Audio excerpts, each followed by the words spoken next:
Now, one of the things that we learned earlier comes into play here, inversions. A lot of times with these chords, as you see, this one chord, the tendency is that it goes to the 4 chord. In order to get there, I have to lift my hand up and jump over a few notes to get to the 4 chord. But this is why inversions is an important concept. If I go from this C major 7 chord to this F major 7 chord, I actually can play that chord in a closer way with this chord than having to jump.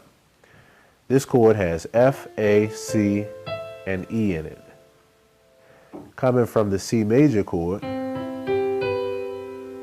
I can actually find that F, A, C, and E right here without having to move my hand. Here's the C, here's the E, here's the F, and here's the A. Now I know it sounds a little bit different, but when I put the root in my left hand, it sounds like an F major 7 chord. Listen to the sound. This is the regular root position. And here it is with the inversion. So it still has the same sound, it's just a different inversion of it. And it's actually better as I'm moving through because I don't have to jump all over the place.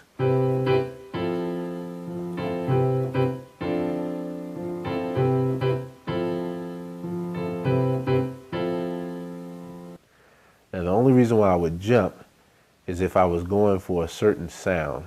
A lot of times depending on the melody on top. If I wanted the melody to be, then I would play.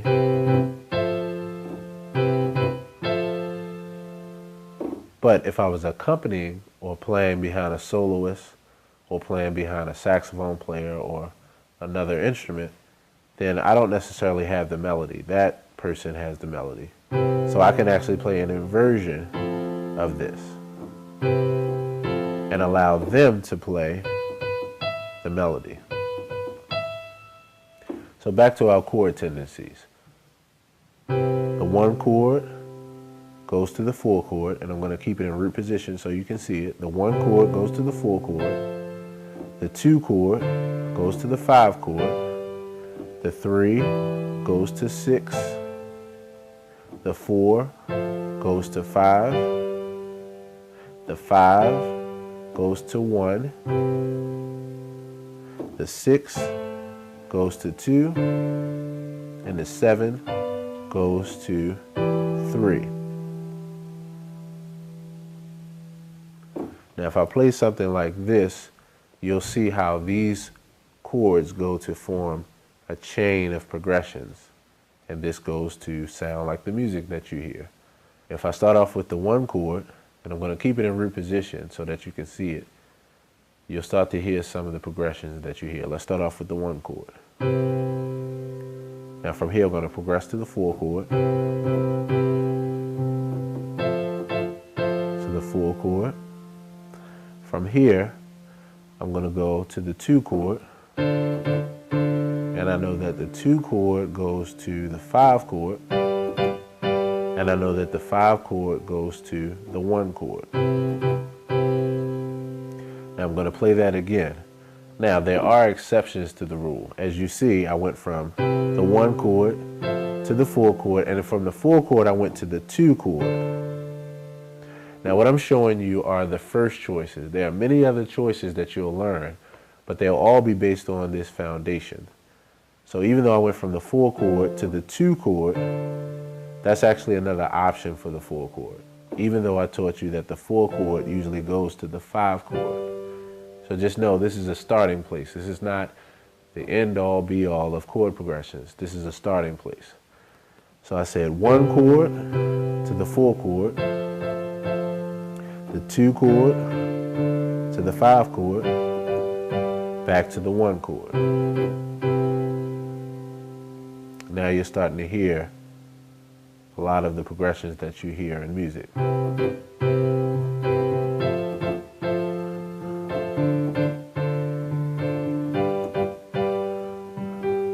Now all I'm doing with My left hand is just playing the root of the chord, just playing, if it's a C chord, I'm playing C in my bass. Now let me play it with inversions. So instead of my hand jumping, my hand's going to kind of stay close. Same exact progressions, just using inversions.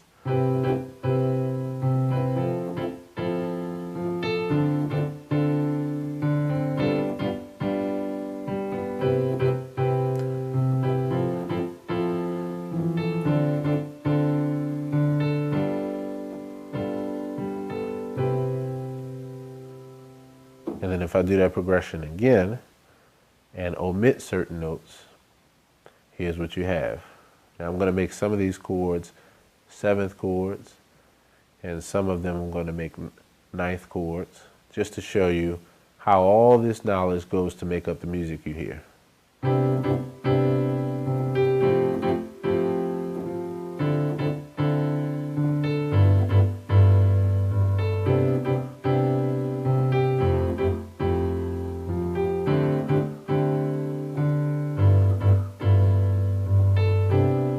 So that's just an idea. Now, of course, we'll get deeper into that kind of study as we move further on into chords and as we move on to breaking down and transcribing songs. But for right now, memorize this formula: 1 to 4, 2 to 5, 3 to 6, 4 to 5, 5 to 1, 6 to 2, and 7 to 3. That's going to be very important for your foundation of music.